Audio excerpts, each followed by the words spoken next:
चलो वहीं खबरों में आगे बढ़ेंगे, लेकिन आपको उससे पहले सीधे लिए चलेंगे बिहार, जहां पर उत्तर प्रदेश के मुख्यमंत्री योगी आदित्यनाथ संबोधन कर रहे हैं। क्या कुछ कह रहे हैं, सुनवाते हैं।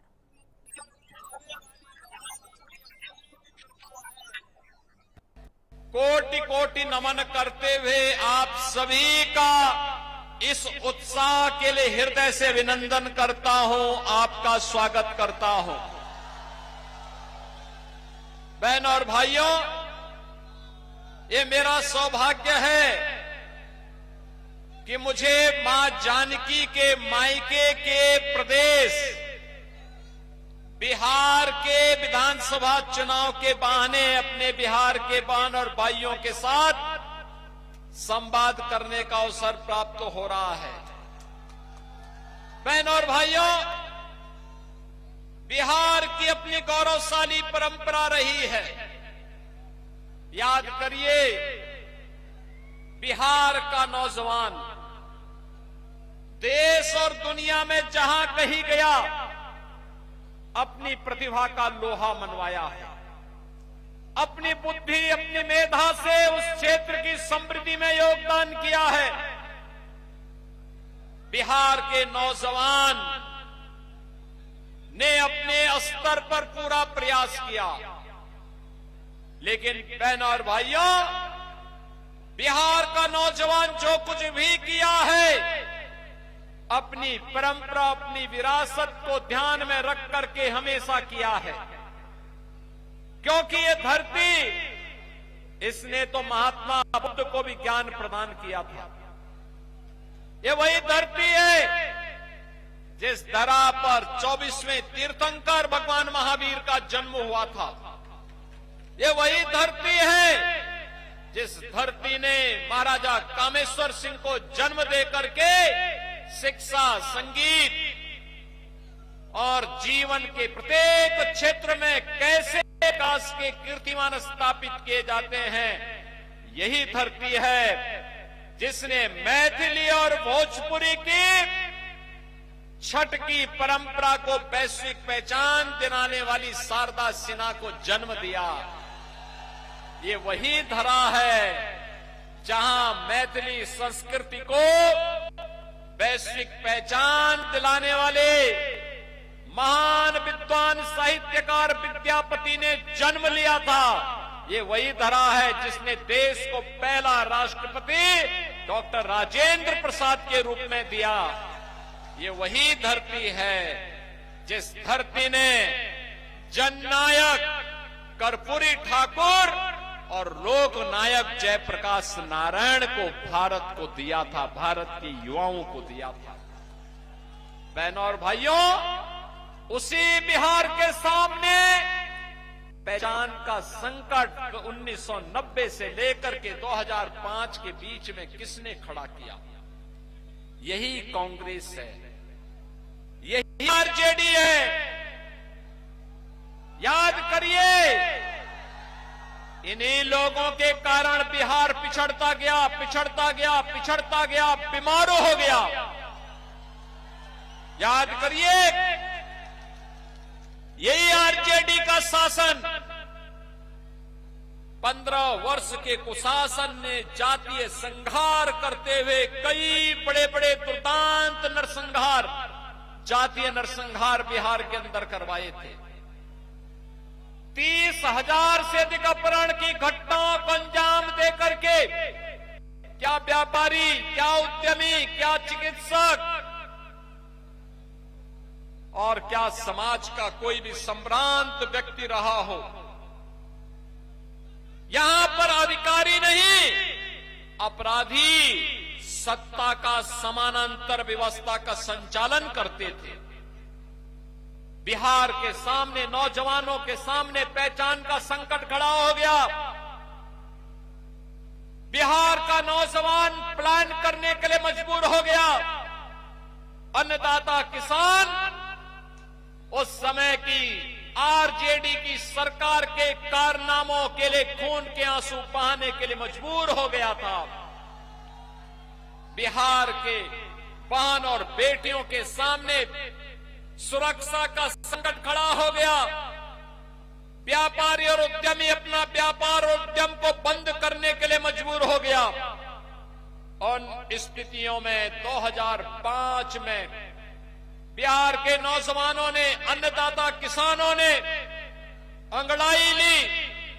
नीतीश कुमार जी के नेतृत्व में एनडीए की सरकार बिहार के अंदर बनी।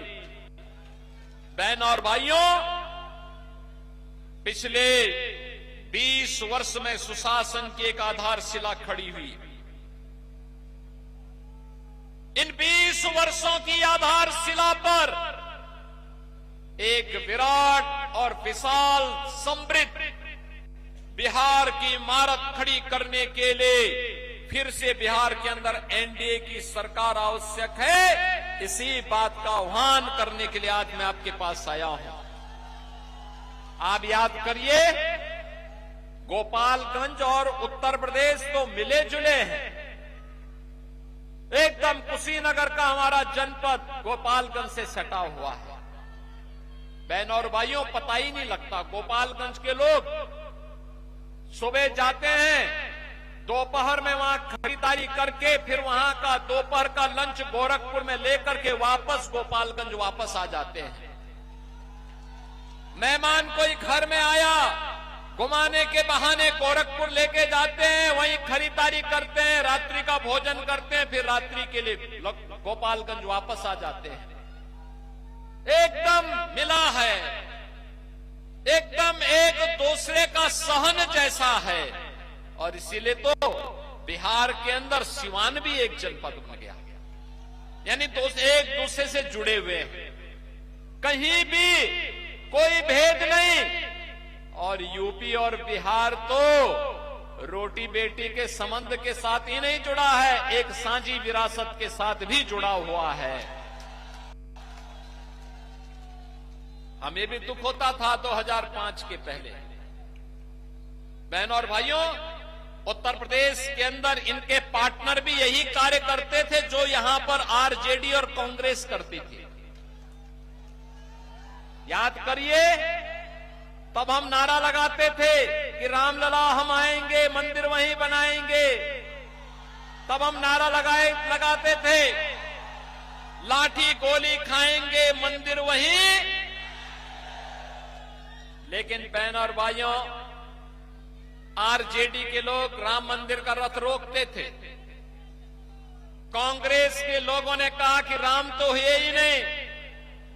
समाजवादी पार्टी के लोगों ने राम भक्तों पर गोली चला करके अयोध्या को लहूलुहान किया। लेकिन राम भक्तों की विजय हुई। प्रधानमंत्री मोदी जी के मार्गदर्शन और नेतृत्व में उत्तर प्रदेश के अंदर डबल इंजन की सरकार बनी और अयोध्या में राम मंदिर का, भव्य मंदिर का निर्माण हो गया। एनडीए वहीं सीमित नहीं हुए। अगर अयोध्या में रामलला का मंदिर बनेगा तो सीतामढ़ी में मां जानकी का भी भव्य मंदिर का निर्माण होगा। अयोध्या को सीतामढ़ी के साथ जोड़ेंगे और जोड़ने के लिए 6,155 करोड़ रुपए की लागत से राम जानकी मार्ग का निर्माण का कार्य भी युद्ध स्तर पर आगे बढ़ चुका है। बहनों और भाइयों, ये है विरासत का सम्मान, ये है आस्था का सम्मान। क्या ये काम कांग्रेस कर पाती? क्या ये काम आरजेडी कर पाती? और क्या ये काम उत्तर प्रदेश में इनका पार्टनर समाजवादी पार्टी करता? आज बिहार में क्या नहीं है? कनेक्टिविटी, रोड की कनेक्टिविटी है, रेल की सुविधा है, मेट्रो भी यहां प्रारंभ हो गया है, एयरपोर्ट है, वाटरवे का निर्माण हो रहा है, मेडिकल कॉलेजेस बन रहे हैं, इंजीनियरिंग कॉलेजेस की एक श्रृंखला खड़ी हुई है, एनआईटी, आईएम, आईआईटी, एम्स, आज ये सब बिहार में है।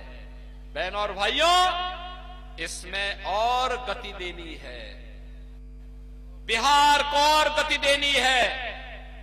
विकास भी होगा, विरासत का भी सम्मान होगा और गरीबों का भी कल्याण होगा। आप याद करिए, करने की इच्छा शक्ति होनी चाहिए।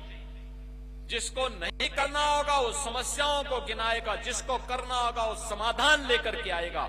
मोदी जी ने करना था तो समाधान लेकर के आए। 80 करोड़ लोगों को फ्री में राशन की सुविधा का लाभ, 50 करोड़ लोगों को देश भर में 5 लाख रुपए की स्वास्थ्य बीमा, कहीं भी जाइए 5 लाख रुपए का आयुष्मान कार्ड आपके लिए खड़ा है, उपचार की फ्री में व्यवस्था। बहन और भाइयों, 46 करोड़ लोगों के बैंक में खाते, आप जाइए आपके खाते में सीधे पैसा आएगा, मीडिएटर समाप्त, आरजेडी और कांग्रेस के दलालों की छुट्टी, सीधे पैसा गरीब के खाते में जाएगा, बहन और बेटियों के खाते में जाएगा।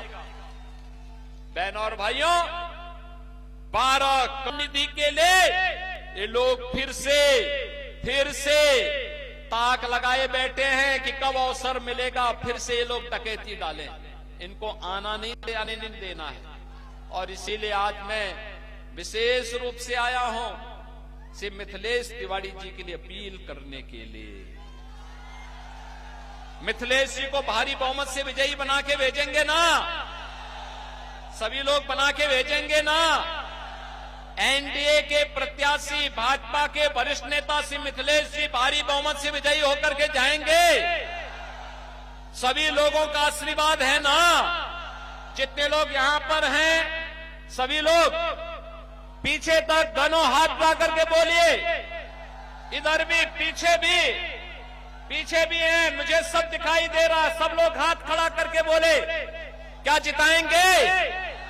लेकिन बहनों और भाइयों, मिथिलेश तिवारी जी जीतेंगे तब जब, आज सायंकाल प्रचार बंद हो रहा है, एक दिन का समय है, एक दिन घर घर जाकर के न्योता देना है सभी मतदाताओं को कि मतदान केंद्र में जाकर के कमल छाप पर मिथिलेश तिवारी को विजयी बनाना है। बनाएंगे और जीत तब मानी जाएगी जब यहां पे महागठबंधन के प्रत्याशी की जमानत जब्त होगी। तैयार हैं? वोटिंग करेंगे, करवाएंगे, भारी बहुमत से विजयी बनाएंगे मिथिलेश जी को। तो मेरे साथ बोलेंगे जय श्री राम, जय जय श्री राम।